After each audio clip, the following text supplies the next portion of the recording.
एक पति पत्नी अजीबोगरीब तरीके से भूतिया रास्ते में फंस जाते हैं, एक अनजान पहाड़ी सड़क पर जहां से बाहर निकलना नामुमकिन हो जाता है। मगर उन्हें अंदाजा भी नहीं था कि उनका डरावना अनुभव तो बस शुरू ही हुआ है। नवविवाहित जोड़ा जैक और लूसी छुट्टियां मनाने किसी दूर जगह जा रहे होते हैं। एक तिराहे से गुजरते वक्त गाड़ी चला रहा जैक जरा सा चूक जाता है और सामने से आ रही कार से टक्कर होते होते बचती है। अच्छा हुआ कि उसने तुरंत स्टीयरिंग मोड़ दिया और हादसा टल गया। लेकिन गाड़ी से उतरने के बाद जैक पूरी तरह घबरा जाता है।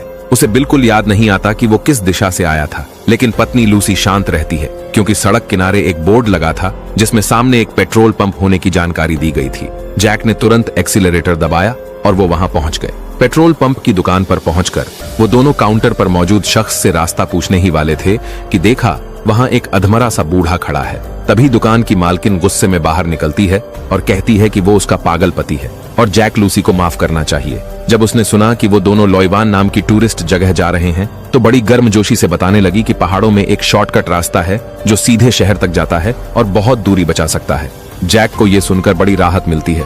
चूंकि पहाड़ों में नेटवर्क नहीं था, उसने कागज और पेन निकाला और रास्ता नोट कर लिया। जाते जाते दोनों ने एक पैकेट स्नैक्स खरीदे और धन्यवाद कहकर दोबारा सफर शुरू किया।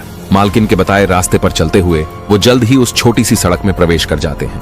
लेकिन उन्हें नहीं पता था कि यही फैसला उनके लिए एक भयानक मुसीबत की शुरुआत होगा। थोड़ी ही दूर जाने के बाद जैक की गाड़ी सामने पड़े एक बम्पर से टकराने ही वाली थी। अच्छा हुआ उसने टाइम पर ब्रेक मार दिया। जैक गुस्से में नीचे उतरकर बम्पर को हटाकर किनारे करता है। लेकिन जब वो वापस अपनी सीट पर आता है तो देखता है कि गाड़ी के अंदर हर तरफ खून फैला है। उसकी पत्नी भी अजीब सी लग रही थी। लेकिन जैसे ही वो दोबारा ध्यान देता है सब कुछ नॉर्मल दिखाई देता है। जैक सोचता है कि शायद थकावट की वजह से उसे भ्रम हो रहा है और घबराते हुए गाड़ी फिर से आगे बढ़ाता है। थोड़ी ही दूर जाकर उन्हें एक फटे पुराने कपड़े पहने भिखारी जैसा आदमी दिखा। जैक ने गाड़ी रोकी ताकि उससे रास्ता पूछ सके, लेकिन वो भिखारी घबराया हुआ सा चिल्लाने लगा, जल्दी लौट जाओ। जैक और लूसी को लगा कि कोई पागल है और उन्होंने तुरंत एक्सीलरेटर दबाया और वहां से निकल गए। जब तक वो बूढ़ा उनकी नजरों से ओझल नहीं हुआ तब तक वे रुके नहीं। तभी लूसी जोर से चिल्लाई कि जैक जल्दी गाड़ी रोके, अभी अभी उससे पेशाब छूटते छूटते बचा, उसे तुरंत कहीं जाना है। जैक गाड़ी रोकता है और लूसी पास के छोटे जंगल में चली जाती है। जैक इंतजार करता है लेकिन लूसी वापस नहीं आती। उसे ऐसा लगता है जैसे पेड़ों के बीच कोई परछाई झलक कर गायब हो गई हो। वो सोच में डूबा ही होता है कि अचानक सड़क किनारे से एक देवदार का फल उड़ता हुआ आता है। जैक को सब कुछ अजीब लगने लगता है। जैसे ही वो पास जाने लगता है उसे पीछे से कोई आवाज सुनाई देती है। वो पलट कर देखता है तो चौंक जाता है। गाड़ी का पिछला दरवाजा खुला हुआ होता है। वो सोचता है कि शायद लूसी लौट आई है, लेकिन पीछे की सीट पूरी तरह खाली होती है। उसी पल लूसी घबराई हुई तेजी से दौड़ती हुई आती है। वो कहती है कि जंगल में कोई जानवर है। जैक कुछ कह पाता उससे पहले ही लूसी गाड़ी स्टार्ट कर देती है। जैक के मन में सवाल उठता है कि आखिर लूसी ने जंगल में ऐसा क्या देख लिया। लूसी बुरी तरह डरी हुई होती है और बस कहती रहती है कि अजीब अजीब आवाजें आ रही थी, जैसे पूरी की पूरी पेड़ हिल रही हो। जैक सोचता है कि जंगल में जानवर होना आम बात है और अब जब वो गाड़ी में है तो सब ठीक है। मगर जल्द ही उसे कुछ अजीब लगता है। लूसी को हाल ही में घटी कोई भी बात याद नहीं होती, न जंगल की घटना न वो भिखारी।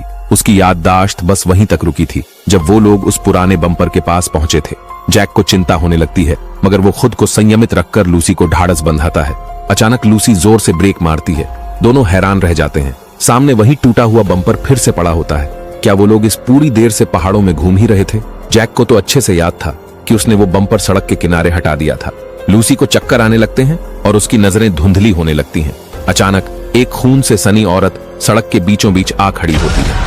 लूसी जोर से चिल्लाती है और तुरंत एक्सीलरेटर दबाकर गाड़ी तेजी से घुमा देती है। लेकिन तुरंत उन्हें एहसास होता है कि जो उन्होंने देखा वो सब एक भ्रम था। मगर कुछ ही मिनट बाद वो फिर से उसी टूटे हुए बम्पर के पास पहुंच जाते हैं। अब दोनों पूरी तरह घबरा जाते हैं। क्या वो वाकई भूतिया रास्ते में फंस गए हैं? जैक तय करता है कि वो उतरकर आसपास का भूगोल अच्छे से देखेगा। लेकिन जैसे ही वो गाड़ी से बाहर निकलता है दिन की रोशनी पल भर में अंधेरे में बदल जाती है, जबकि दोनों को अच्छे से याद था कि कुछ ही सेकंड पहले दिन का उजाला था। जैक टॉर्च जलाकर इधर उधर देखने लगता है और तभी उसकी नजर सड़क किनारे एक पुरानी लावारिस गाड़ी पर पड़ती है, जिसका मॉडल और रंग बिल्कुल उसकी अपनी गाड़ी जैसा होता है। दोनों हैरान ही हो रहे होते हैं कि तभी ऊपर से अचानक खून की बूंदें टपकने लगती हैं। टॉर्च की रोशनी ऊपर डालते हैं तो देखते हैं एक खून से लथपथ लाश पेड़ की डाल से लटक रही होती है।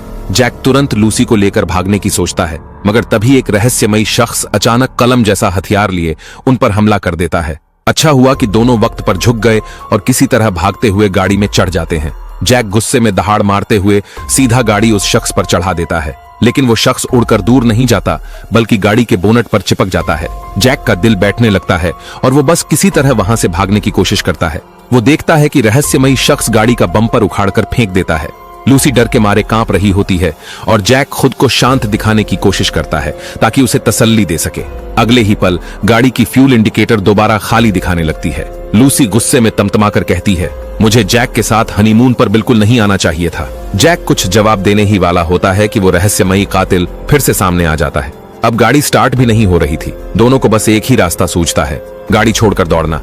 तभी अचानक सड़क के दूसरी तरफ तेज लाइट जलती है। एक कार का हॉर्न जोर जोर से बजता है। रहस्यमयी शख्स का ध्यान उस कार की तरफ चला जाता है। जैक मौका देखकर लूसी को लेकर तेजी से गाड़ी से बाहर निकलता है। जब तक वो शख्स पलटकर देखता, दोनों अंधेरे जंगल में घुस चुके होते हैं और एक गिरे हुए पेड़ के पीछे छिप जाते हैं। दोनों बहुत किस्मत वाले होते हैं कि इस बार वो उसकी नजरों से बच निकलते हैं। पक्का हो जाने के बाद कि वो रहस्यमयी शख्स जा चुका है, दोनों तेजी से वापस सड़क की तरफ लौटते हैं। लेकिन अगले ही पल कुछ अजीब घटता है। दोनों एक साथ अपनी सारी पिछली यादें खो बैठते हैं। यहाँ तक कि सड़क किनारे खड़ी कार को भी पहचान नहीं पा रहे थे कि वो उनकी ही है या नहीं। जैक जब गाड़ी में चाबी ढूंढ रहा होता है, तभी उसकी नजर अपनी पत्नी की किसी और मर्द के साथ वाली एक नजदीकी फोटो पर पड़ती है। इस बात पर दोनों में जोरदार झगड़ा हो जाता है। लूसी गुस्से में गाड़ी से उतर जाती है और दूर चली जाती है। जैक जब गाड़ी में अकेला होता है तो वो फोटो दोबारा देखता है और अब उसे समझ आता है कि उस फोटो में जो मर्द है वो और कोई नहीं बल्कि वो खुद ही है। जैसे ही वो नीचे उतरकर लूसी को बुलाने जाता है, वो रहस्यमयी शख्स अचानक प्रकट होकर जैक के सिर पर डंडा मारता है और जैक बेहोश हो जाता है। जब जैक होश में आता है तो पाता है कि वो और लूसी दोनों जमीन से बंधे हुए हैं और हिल भी नहीं सकते। कुछ दूरी पर वो देखता है कि रहस्यमयी शख्स किसी लाश की हड्डियां चबा रहा है। जैक को एहसास हो जाता है कि अगला नंबर उन्हीं का है। वो तुरंत लूसी से माफी मांगता है, मगर लूसी कुछ कह भी नहीं पाती कि वो शख्स जैक का गला दबाते हुए उसका पेट चीरने ही वाला होता है। तभी अचानक एक डंडा आकर उस रहस्यमयी आदमी को जमीन पर गिरा देता है। वो डंडा मारने वाला और कोई नहीं, वही सड़क किनारे मिला था, वो भिखारी। जैक और लूसी आखिरकार उस खतरनाक शख्स से बच निकलते हैं। लूसी हैरान होकर पूछती है कि आखिर ये सब चल क्या रहा है। भिखारी बताता है कि इस जंगल का चुंबकीय क्षेत्र गड़बड़ है, जिसकी वजह से इंसानों की याददाश्त चली जाती है और लोग समय के एक अंतहीन लूप में फंस जाते हैं। भिखारी खुद भी उन भटके हुए लोगों में से एक है जो सालों से इस जंगल से निकलने की कोशिश कर रहा है, लेकिन नाकाम रहा है। बात करते करते जैसे ही वो एक रोड साइन के पास पहुंचते हैं, भिखारी अचानक अपनी याददाश्त खो बैठता है। यहाँ तक कि जैक और लूसी को भी पहचान नहीं पाता। लाचार होकर जैक और लूसी फिर से रास्ता पकड़ते हैं। उन्हें उस भिखारी की बातों पर यकीन नहीं होता और तय करते हैं कि वो किसी भी तरह इस जंगल से बाहर निकलेंगे। जैक वादा करता है कि अगर उन्हें पेट्रोल मिल जाए तो वो इस भूतिया जगह से जरूर निकल पाएंगे। मगर तभी रास्ते में एक मोड़ पर उन्हें चौंकाने वाली चीज दिखती है। उन्होंने देखा कि एक और लूसी अभी अभी जंगल में शौच से वापस लौट रही है। जैक को जैसे ही कुछ एहसास होता है, वो चुपचाप सड़क किनारे छुप कर देखता है। सामने सच में एक और जैक गाड़ी के पास खड़ा था। जैक जमीन से एक सूखा शंकु उठाकर उसकी तरफ फेंकता है। दूसरा जैक जब उस आवाज की जांच करने जाता है, वास्तविक जैक चुपके से कार के पीछे घुसकर उसमें रखा हुआ बैकअप पेट्रोल निकाल लेता है। वहीं दूसरी तरफ डुप्लीकेट लूसी को भी कुछ गड़बड़ लगने लगता है। वो समझती है जैसे कोई जानवर आया हो और तुरंत भागकर कार में लौट आती है। अब असली जैक और लूसी को आखिरकार समझ आ जाता है कि पहले जो भी अजीब घटनाएं हुई थीं, वो सब दरअसल दूसरे वर्जन के खुद के कारण हुई थीं। दोनों गाड़ी में पेट्रोल भरते हैं और तेजी से आगे बढ़ जाते हैं। अनजाने में रात हो चुकी थी। जैक दूर से देखता है कि वही रहस्यमयी शख्स सामने खड़ा है। वो जोर जोर से हॉर्न बजाकर उसका ध्यान खींचने लगता है। असल में जैक चाहता था कि उसका दूसरा वर्जन उस खतरे से बच जाए। जैसे ही वो देखता है कि उसका डुप्लीकेट खुद उसी तकलीफ से गुजर रहा है, लूसी को अचानक एक आइडिया आता है कि शायद अगर वो नियम तोड़ें तो उस लूप को तोड़ा जा सकता है। अब तक वो हमेशा आगे की ओर भागते रहे थे, क्यों ना इस बार गाड़ी पीछे चलाकर जंगल से बाहर निकलने की कोशिश करें। जैक को ये बात सही लगती है। वो गाड़ी को रिवर्स गियर में डालता है और तेजी से पीछे की ओर चलाता है। मगर जैसे ही वो उस सड़क के साइन बोर्ड के पास से गुजरते हैं, वो अचानक कार रोक देता है, क्योंकि वो और लूसी दोनों फिर से अपनी याददाश्त खो बैठते हैं। अब दोनों की यादें फिर से उस दिन की लड़ाई पर आकर रुक जाती हैं। दोनों प्यार भरे पलों में डूबे होते हैं और उन्हें फिर से भागने की योजना याद ही नहीं रहती। लूसी जब जैक के चेहरे पर चोट देखती है तो दवाई ढूंढने के लिए ग्लव बॉक्स खोलती है, लेकिन वहां उसे एक चाकू और एक बुना हुआ बेल्ट दिखता है। उसे तुरंत याद आता है, ये तो उसी रहस्यमयी कातिल का गियर है। लूसी को जैसे यकीन ही नहीं होता। क्या उसका पति ही वो कातिल है जो उसका पीछा करता रहा? जैक घबराकर कहता है, तुम पागल हो गई हो क्या? वो आदमी तो हमें भी मारने आया था। मगर लूसी अब किसी भी तर्क को मानने के लिए तैयार नहीं थी। जैक लाचार होकर गाड़ी से उतरता है, मगर तभी वो देखता है कि वही रहस्यमयी शख्स हाथ में छुरा लिए उनकी तरफ बढ़ रहा है। वो घबराया हुआ लड़खड़ाते कदमों से जंगल की तरफ भाग जाता है। उधर लूसी अब जाकर थोड़ी शांत होती है। वो बस कार से उतरकर थोड़ी ठंडी हवा लेना चाहती थी, लेकिन तभी उसके पेट में अचानक एक चाकू घोंपा जाता है। रहस्यमयी कातिल लौट आया था। जमीन पर गिरती लूसी अब उस शख्स का चेहरा साफ साफ देख पाती है। वो और कोई नहीं बल्कि खुद उसी का एक और रूप था। उसके लिए ये सब विश्वास करना बहुत मुश्किल था। लेकिन तभी जैक अचानक लौट आता है। वो झपट्टा मारकर लूसी के डुप्लीकेट को जमीन पर गिरा देता है और पलटकर पूरी ताकत से वार कर देता है। डुप्लीकेट वहीं ढेर हो जाता है। अच्छी बात यह थी कि लूसी की जान बच जाती है। उसे सिर्फ हल्की चोट आई थी।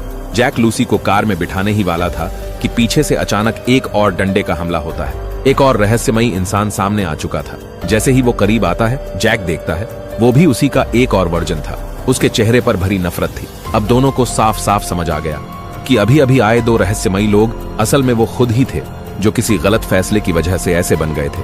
अगर उस दिन लड़ाई के बाद सुलह नहीं हुई होती तो शायद वही दोनों भी ऐसे ही बुराई से भरे डुप्लीकेट बन जाते। मगर अब ये जानना ही काफी नहीं था। डुप्लीकेट जैक अब लूसी को रस्सी से बांध देता है। लूसी को पेड़ पर लटकी पुरानी लाश की याद आ जाती है और उसके दिल में गहरी निराशा भर जाती है। लेकिन ठीक उसी वक्त जैक अचानक उठ खड़ा होता है और एक ही वार में रहस्यमयी कातिल का गला काट देता है। साथ ही वो तेल से भीगी जमीन को आग लगा देता है। जैसे ही डुप्लीकेट जलती आग में गिरता है, जैक की सारी यादें वापस लौट आती हैं। वो फिर से गाड़ी स्टार्ट करता है और तेजी से रिवर्स चलाने लगता है। सन्नाटे वाली रात में जैसे कुछ बदल रहा था। एक तेज सफेद रोशनी के बाद जैक बेहोश हो जाता है। जब होश आता है तो देखता है गाड़ी पहाड़ के रास्ते से बाहर निकल चुकी है। वो खुशी से भर उठता है, लेकिन तभी उसे एहसास होता है साइड सीट पर बैठी लूसी अब सांस नहीं ले रही थी। जैक का दिल टूट जाता है। वो चुपचाप जमीन से एक लकड़ी उठाता है और छोटे पहाड़ी रास्ते की तरफ चल पड़ता है। उसी पल उसे सच में सब समझ आ जाता है। जिस भिखारी से पहले उनकी मुलाकात हुई थी वो और कोई नहीं बल्कि उसी का एक और वर्जन था। वो इसलिए उन्हें रोक रहा था ताकि ये त्रासदी दोहराई न जाए। यही थी यू टर्न प्रेत रास्ते की पूरी कहानी। शायद जैक ये नहीं समझ पाया कि इस दुनिया में कोई पछतावे की दवा नहीं होती। उसका आखिरी फैसला भी शायद एक नई त्रासदी की शुरुआत ही था। अब के लिए बस इतना ही। अगर कहानी पसंद आई हो तो अगली बार फिर मिलेंगे।